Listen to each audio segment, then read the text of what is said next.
They thought she was little more than a grease-smudged nobody. They were wrong. The late afternoon sun over Fort Sage baked the flight line until the asphalt shimmered like water. A dust devil danced between two parked Black Hawks, while a ground crew chief cursed at a jammed fuel hose. That was the moment Rebecca Beck Morgan stepped out of the maintenance hangar wearing navy coveralls, a clipboard in one hand, a torque wrench in the other. Her copper-brown hair was twisted into a messy knot beneath a faded bull cap, and sweat had already darkened the seam of her collar. Most of the young lieutenants strutting by in crisp flight suits ignored her entirely. Why bother learning the name of the woman who cleaned up their hydraulic leaks? One of them tall aviator shades, new wings gleaming, nudged his buddy and jerked a thumb her way. "Hey, check out Rosie the Riveter," he laughed. "Bet she polishes wrenches better than she swings them." His buddy snorted. "Careful, she might talk your ego to spec." Beck kept walking. She'd heard worse on hotter bases with colder nights. Sticks and stones never matched the noise already living in her memory. She skirted the prop wash of an idling Kiowa, ducked into the simulator building, and let the blast of air conditioning swallow the desert heat. Inside, the decor screamed Modern War College. Blue touchscreens glowed, mission maps scrolled, and a giant LED clock counted down to the evening's live-fire exercise. A half-dozen brand-new pilots lounged by the vending machines, radiating that special brand of cocky boredom reserved for people who'd never been shot at. As Beck passed, one lieutenant noticed the grease on her sleeve and called out, "Ma'am, maintenance is down, the hall sims are for pilots." She didn't break stride. The hallway door clicked behind her, and the lieutenants went back to their energy drinks, satisfied the natural order remained intact. At the far end of the corridor, Major Stephen Brick Carter was debriefing hotshot Luke Harris. Luke had just flown a textbook gun run through virtual canyon country, and the two men were replaying his kill cam in slow motion, trading self-congratulatory grins. Brick noticed Beck's reflection in the glass before he turned. "Can I help you, miss?" "Morgan," she said, "I need 10 minutes in the sim." Brick's eyebrows climbed toward his crew cut. "You're not on the schedule, or the roster." He scrolled a tablet, pretending to look. "In fact, you're not on any roster." "I won't break anything," she answered, voice calm, almost bored. Luke smirked. "Dude, let her sweep the cockpit if she wants a closer look." Brick weighed the entertainment value. "Tell you what," he said, loud enough for the open door to carry. "Fresh Apache, scenario-fiv hostile armor targets, low-level terrain, full weapons load.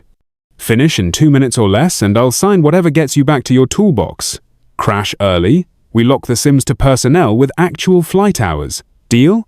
The lieutenants down the hall heard the bet and trotted over like kids to halftime fireworks. Someone raised a phone to record. Beck studied Brick's Facino humor there, then gave a single nod. "Deal." Luke tossed her his spare gloves, oversized, scuffed. "You'll want these, Rosie." She caught them without looking, stuffed them into a cargo pocket, and stepped into the dark cockpit bay. The door hissed shut, sealing her off from the smirks outside. The officers formed a semicircle behind the glass, eager to watch her fail. A wall-sized monitor flickered to life, painting a low-desert canyon in high-definition dusk. Rotor blades spooled up in surround sound. Warning lights blinked amber as systems powered. Brick leaned to the mic. "Simulation starts on your input, Miss Morgan. No pre-brief, no co-pilot. Good luck." Her answer was a silence so complete it made his grin falter. Lieutenant Taylor, filming from the back, whispered, "She'll lift off and pancake into a rock wall. Watch." But Captain Denise Alvarez, one of the few female instructor pilots, wasn't laughing. She narrowed her eyes at Beck's posture, shoulders squared, chin dropped, hands resting on collective and cyclic-like extensions of her own arms. "Guys," Denise murmured, "that's not how a mechanic sits in the seat." Nobody answered over the simulated turbine whine. The LED clock read 0 hours, 0 minutes, and 10 seconds. And then Beck did something none of them expected. She reached up, retied her hair higher, and for a heartbeat the hallway's fluorescent glow struck a small, jet-black tattoo at the base of her neck. 2 rotor blades crossed behind a downward dagger. Denise inhaled sharply. Brick's eyes widened. He'd seen that symbol once, in a classified briefing where no one took notes and every phone was surrendered. Before the memory could land, the sim clock beeped, and the Apache leapt skyward smooth, controlled, terrifyingly confident. But that is tomorrow's story. Tonight, all you and I need to remember is this: whenever the world decides what box you belong in, you have 2 choices.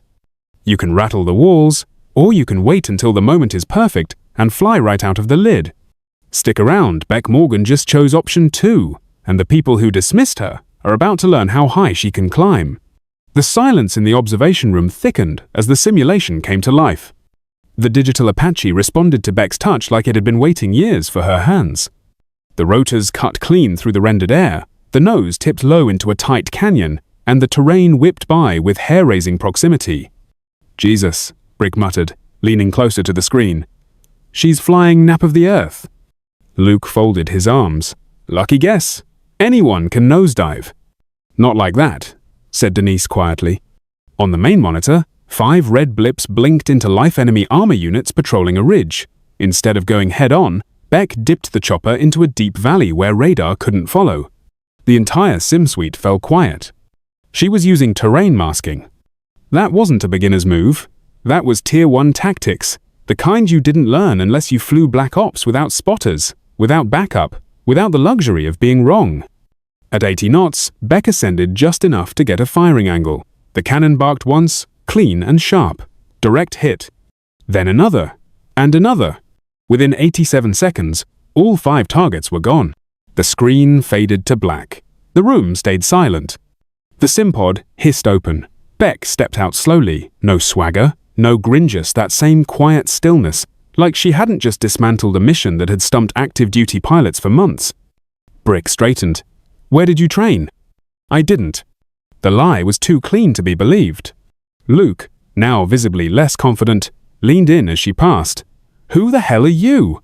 Beck didn't stop. She walked past him like he was furniture. Only Denise followed her out with her eyes, noting the small black symbol again as Beck disappeared down the hall. The base felt different that evening. Rumors rippled. Someone whispered that the mystery mechanic had destroyed a hardened sim in under 2 minutes. Another claimed she flew under a call sign once classified above top secret. Back in the hangar, Beck returned to what she always did, talking bolts, tightening seals, rechecking diagnostics. Her sleeves rolled up again, hands moving like clockwork. But people were watching now, not just pilots. Even the grizzled crew chief, who rarely looked up from his clipboard, paused when she fired up an auxiliary system with a flick of her wrist that bypassed a known glitch most techs hadn't figured out. Then came the call. Code Alpha, Scout Team Dark, missing in Grid 14, Echo, last contact, 31 minutes. Voices echoed across the base. Command scrambled. The colonel's office burst into motion. Only 2 Apaches were operational. One wasn't cleared for flight. The other was half-fueled and missing a primary gunner. Chaos erupted. Beck, already halfway through a system check on the unassigned Birdtail 3 Delta, called out calmly, "This one's closest, fully calibrated. I just need a second crew."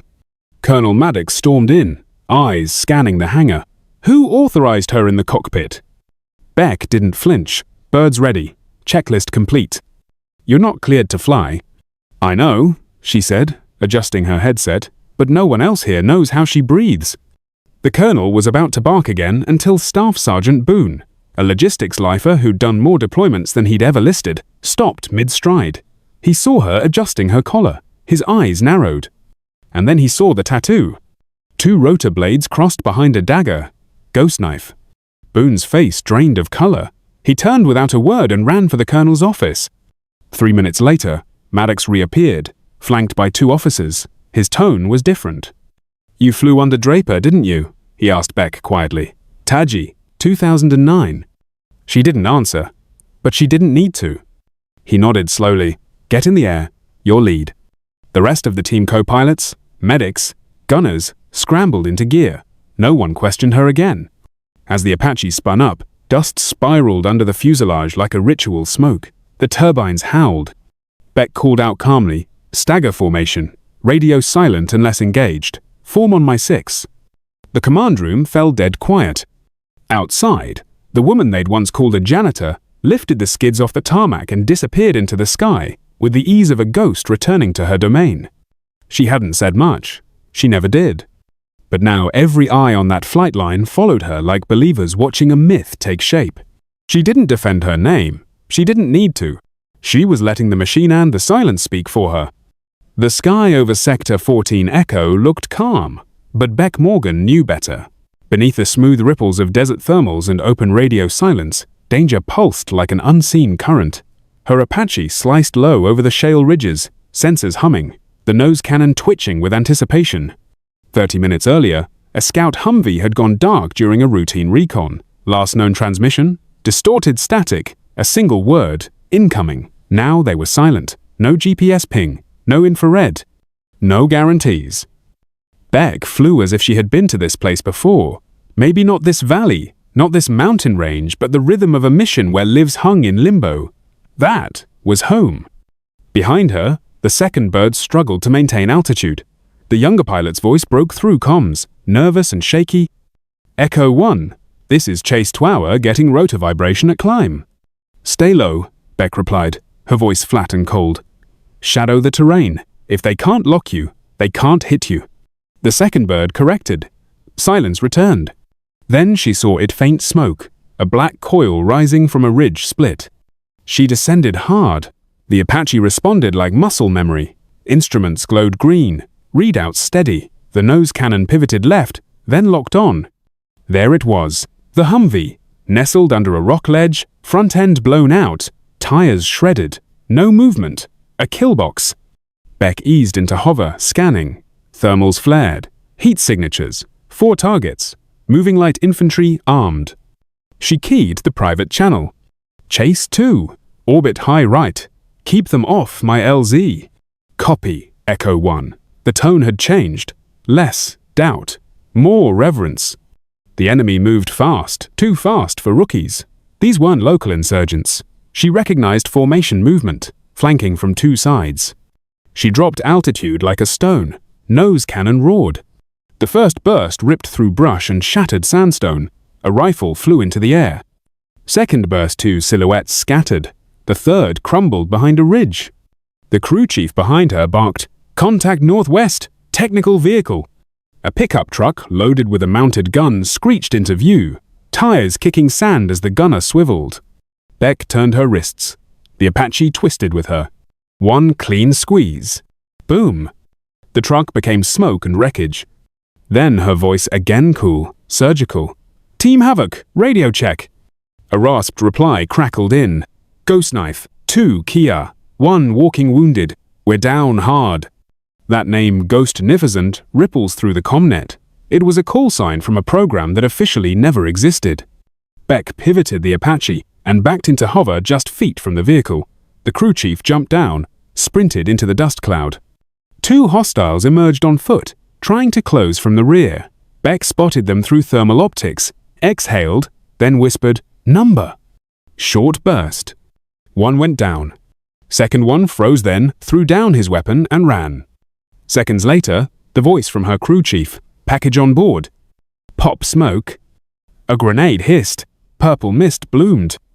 Beck pulled collective. The bird lifted in a clean, vertical arc, torque peaking, blades slicing air with a roar of authority. The other pilot followed her lead, radios filled with breathless coordination, but Beck said little. She didn't need to. The hardest part was over. The rest was just flying home. When they touched down, chaos returned, but a different kind. The medics rushed in, whisking away the wounded scout. Mechanics ran toward the bird, stunned to see it not only airworthy, but humming smooth, like it had never left the factory line. And then the crowd gathered. It wasn't normal, but this wasn't normal. Colonel Maddox stood stiff in front of the hangar, helmet under one arm, eyes unreadable. Beck, unstrapped, descended the ladder slowly. Her boots hit the tarmac like a judge's gavel. Maddox stepped forward, 2 paces, just enough. His eyes dropped to her neck. The tattoo was visible, now soaked in sweat, partially dusted with sand. He nodded once, not formal, not polite, just respect. "I flew with a Ghost Knife in Helmand. 2009, he said quietly. Saved my entire platoon." Beck looked him in the eyes. "That pilot taught me everything I know." The murmur around them was seismic now mechanics, whispering to pilots, lieutenants to captains. The quiet woman with grease-stained sleeves had flown into an active combat zone, extracted a team, eliminated threats, and brought her bird home clean. No backup. No clearance. No permission.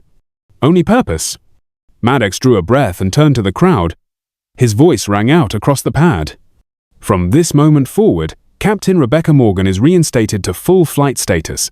She is lead on Apache operations until I say otherwise. Silence.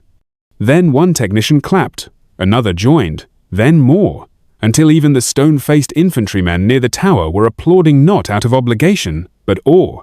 Luke stood near the simulator building, pale and frozen.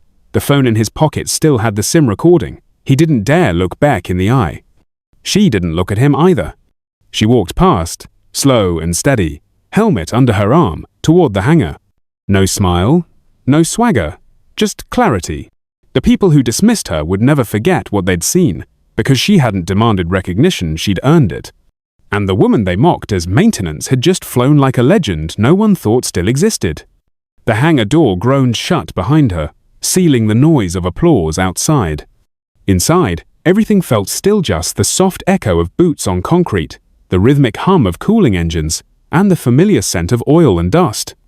Beck hung her helmet on a steel peg, took a deep breath, and allowed herself a rare pause. 8 years. 8 years of silence. 8 years of watching others fly while she kept her head down, tightening bolts and hiding her scars under uniforms that bore no rank. Now the silence felt different, not like punishment, like peace. It didn't last long. Footsteps. Fast. Purposeful. "Ma'am?" a voice called behind her. She turned to find Corporal Diaz, one of the younger techs, eyes wide with something between curiosity and reverence. "I just gotta ask," he said, rubbing the back of his neck nervously. "How did you know the vibration pattern? I heard you call it before it even showed on diagnostics." Beck studied him for a moment. His posture, his hands, young, still green, but not stupid. She stepped forward and said simply, "It's not just sound, it's memory." Diaz blinked. "You were a pilot, weren't you?" She didn't confirm, just gave a faint shrug. But that was enough. He smiled, a little awkward, then added, Well, I hope I fly like that one day." She looked him in the eye. "Then stop watching, start listening." And with that, she turned back toward the shadows of the hangar. Elsewhere, word was spreading like wildfire. Pilots whispered her name in the simulator halls. Mechanics told the story to new recruits, like a legend passed down in code and oil. Someone even printed a screenshot of her sim score and taped it to the rec room wall. Beck Morgan, Echo 1, Ghost Knife. But the real shift didn't come until a week later. That morning, a high-ranking visitor arrived at Fort Sage. General Hargrave, commander of the Western Combat Aviation Division. He didn't come with ceremony. No press, no salute formations. Just a steaming cup of black coffee and 2 military police in tow. He walked straight into the hangar, boots echoing like verdicts. Everyone stopped what they were doing. Beck was working under a stripped-down rotor housing when his shadow crossed her tool tray. She slid out, stood tall, arms smeared with grease. "Captain Morgan," he said, "heard you saved my pilot last Tuesday." She didn't reply. She didn't salute, just wiped her hands and waited. "You didn't have authorization." "No, sir." "You didn't have clearance." "No, sir." "You had results." Beck held his gaze. Hargrave stepped closer. "You could have let that bird crash. You could have watched those officers ignore you and walked away." "I don't do this for them," she said, voice even. "I do it for the ones still out there." He nodded. "That's why I'm here." He reached into his coat and pulled out a sealed folder. Inside, 1 reinstatement order, backdated, 1 medal recommendation, and something elsey call sign. Ecorian stated by order of the Pentagon. He handed her the folder, then turned to leave. But before stepping away, he paused. "One more thing." She raised an eyebrow. He pointed at the ink on her neck. That symbol. Most people never saw it. Even fewer understood it. She didn't speak. But as he left, she saw the faintest nod of respect in his Provolone soldier to another. Later that night, the hangar was quiet again. The sky outside was turning navy blue, scattered with fading streaks of gold. Beck walked the flight line alone, her shadow stretching across the tarmac. She stopped in front of her Apache Tail 3 Delta Dusty, scratched, still loyal. She reached up, ran a gloved hand along the fuselage, then stepped back and just stood there. She didn't climb in, didn't start the engine. Just stood. Like a guardian. Like someone who knew that flying wasn't always about taking off. Sometimes, it was about being ready, always ready, when no one else could be. Behind her, Someone approached. A figure. Civilian clothes. No insignia. Beck turned slightly, eyes narrowing. The man stopped just short. 30-something. Clean cut. A bit haunted behind the eyes. "Didn't think I'd find you here," he said softly. "Took you long enough," she replied, not turning fully. "I thought you died in Kandahar." "I thought you did." A long pause passed between them. Then gently he said, "You saved me." She nodded once. "I remember.